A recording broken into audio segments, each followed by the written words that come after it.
mempresentasikan modal ventura dan asuransi. Baik, perkenalkan, nama saya Kadek Firly Dana Bertah, absen 21, dan teman saya di sebelah. Perkenalkan, nama saya Dewi Sinta Krisyanti, nomor 19. Sebelahnya lagi. Perkenalkan, nama saya Kadek Sadari Kadifa, absen 22. Dan di sampingnya. Perkenalkan, nama saya Putri Krismayati, absen 23. Saya akan mempresentasikan tentang pengertian modal ventura. Istilah ventura berasal dari kata venture yang berarti sesuatu yang mengandung resiko atau dapat pula diartikan sebagai usaha.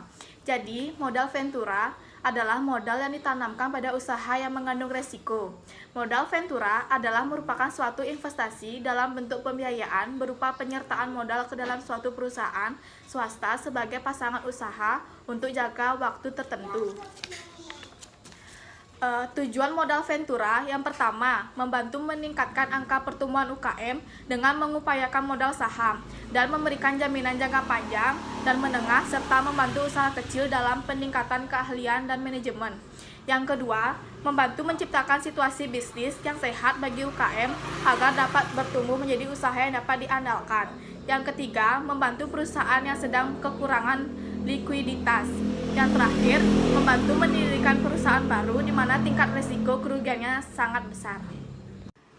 Baik, di sini saya akan melanjutkan presentasi dari Krisma, yaitu jenis pembiayaan modal ventura. Yang pertama ada equity financing, merupakan jenis pembiayaan langsung. Dalam hal ini perusahaan modal ventura melakukan penyertaan secara langsung pada perusahaan pasangan usaha dengan cara mengambil bagian dari jumlah saham milik perusahaan pasangan usaha. Yang kedua ada semi equity finansial, merupakan jenis pembiayaan dengan cara membeli obligasi konversi yang diterbitkan oleh perusahaan pasangan usaha.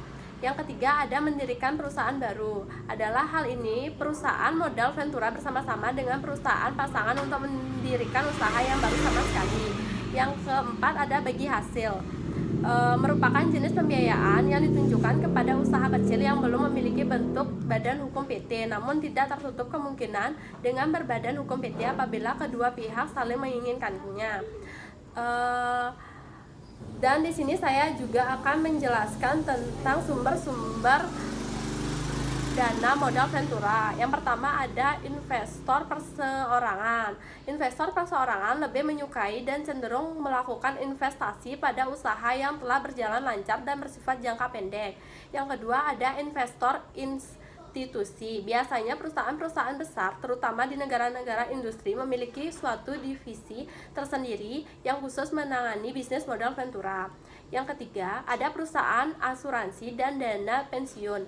Lembaga keuangan non-bank ini merupakan sumber dana modal ventura yang cukup besar. Potensi lembaga ini sebagai investor dalam usaha modal ventura didukung oleh sumber dananya yang berjangka panjang. Yang keempat, ada perbankan. Sumber dana modal ventura dapat diperoleh dari bank-bank yang tertarik melakukan bisnis modalnya. Berikutnya akan dijelaskan oleh teman saya. Baik, di sini saya akan melanjutkan presentasi dari Dewi Sinta. Jadi saya akan membahas pengertian asuransi. Istilah asuransi dari bahasa Inggris insurance, yaitu pertanggungan. Jadi asuransi ini merupakan suatu kesepakatan antara dua pihak atau lebih untuk memberikan jaminan akan suatu hal yang dijanjikan. Secara simpel, asuransi ini dapat diartikan sebagai seperti menyediakan payung sebelum hujan. Baik, di sini kan melanjutkan perkembangan asuransi. Sejarah berdirinya asuransi di Indonesia tidak terlepas dari semakin berkembangnya bisnis pemerintah kolonial Belanda pada sektor perkebunan dan perdagangan. Pada masa tersebut, perkebunan rempah-rempah, tembakau, dan kelapa sawit yang menjadi ciri khas tanaman di Indonesia tumbuh pesat. Pemerintah Belanda merasa perlu untuk menjamin kelangsungan bisnis mereka bisa berjalan dengan baik dan mendapatkan perlindungan terhadap risiko mulai dari proses panen sampai dengan pengiriman hasil panen tersebut ke negara mereka. Di sini saya akan melanjutkan presentasi dari Ferry Dana. Di sini saya akan menjelaskan jenis-jenis asuransi. Satu, asuransi jiwa. Jenis asuransi satu ini dikenal memberikan keuntungan finansial pada tertanggung atas kematiannya.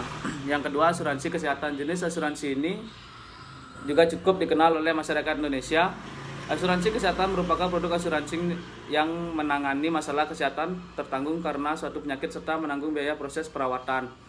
Yang ketiga, asuransi kendaraan. Asuransi kendaraan yang paling populer di Indonesia adalah jenis asuransi mobil yang fokus terhadap tanggungan cedera kepada orang lain atau kerusakan kendaraan orang lain yang disebabkan oleh si tertanggung.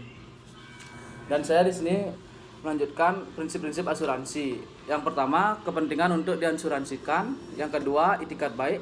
Yang ketiga, kausa proksimal. Yang keempat, ganti rugi.